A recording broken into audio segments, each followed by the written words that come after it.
টুনটুনের গোপন ঘর। টুনটুন ছিল খুব দুষ্টু বিড়াল। একদিন সে রান্নাঘরে ঢুকে একখানা আলুর বস্তার ভিতরে ঢুকে ঘুমিয়ে গেল। বিকেলে কাজের লোক ভাবল বস্তাটা ভারী, তাই তুলে নিল আলু নিয়ে যেতে। হঠাৎ বস্তার ভেতর থেকে ম্যাও ম্যাও, লোকটা ভয় পেয়ে প্রায় চেঁচিয়ে উঠল। বস্তা খুলতেই দেখা গেল টুনটুন গড়াগড়ি খাচ্ছে, যেন বলছে, আলুর মধ্যে একটু ঘুমাতে দোষ কি? প্লিজ সাবস্ক্রাইব বন্ধুরা, প্লিজ প্লিজ। টুনটুনের গোপন ঘর। টুনটুন ছিল খুব দুষ্টু বিড়াল। একদিন সে রান্নাঘরে ঢুকে একখানা আলুর বস্তার ভিতরে ঢুকে ঘুমিয়ে গেল।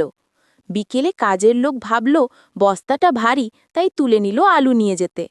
হঠাৎ বস্তার ভেতর থেকে ম্যাও ম্যাও, লোকটা ভয় পেয়ে প্রায় চেঁচিয়ে উঠল।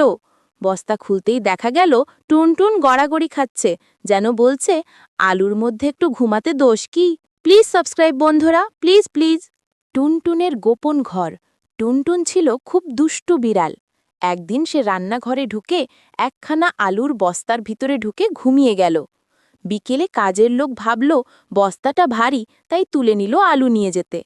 হঠাৎ বস্তার ভেতর থেকে ম্যাও ম্যাও, লোকটা ভয় পেয়ে প্রায় চেঁচিয়ে উঠল। বস্তা খুলতেই দেখা গেল টুনটুন গড়াগড়ি খাচ্ছে, যেন বলছে, আলুর মধ্যে একটু ঘুমাতে দোষ কি? প্লিজ সাবস্ক্রাইব বন্ধুরা, প্লিজ প্লিজ।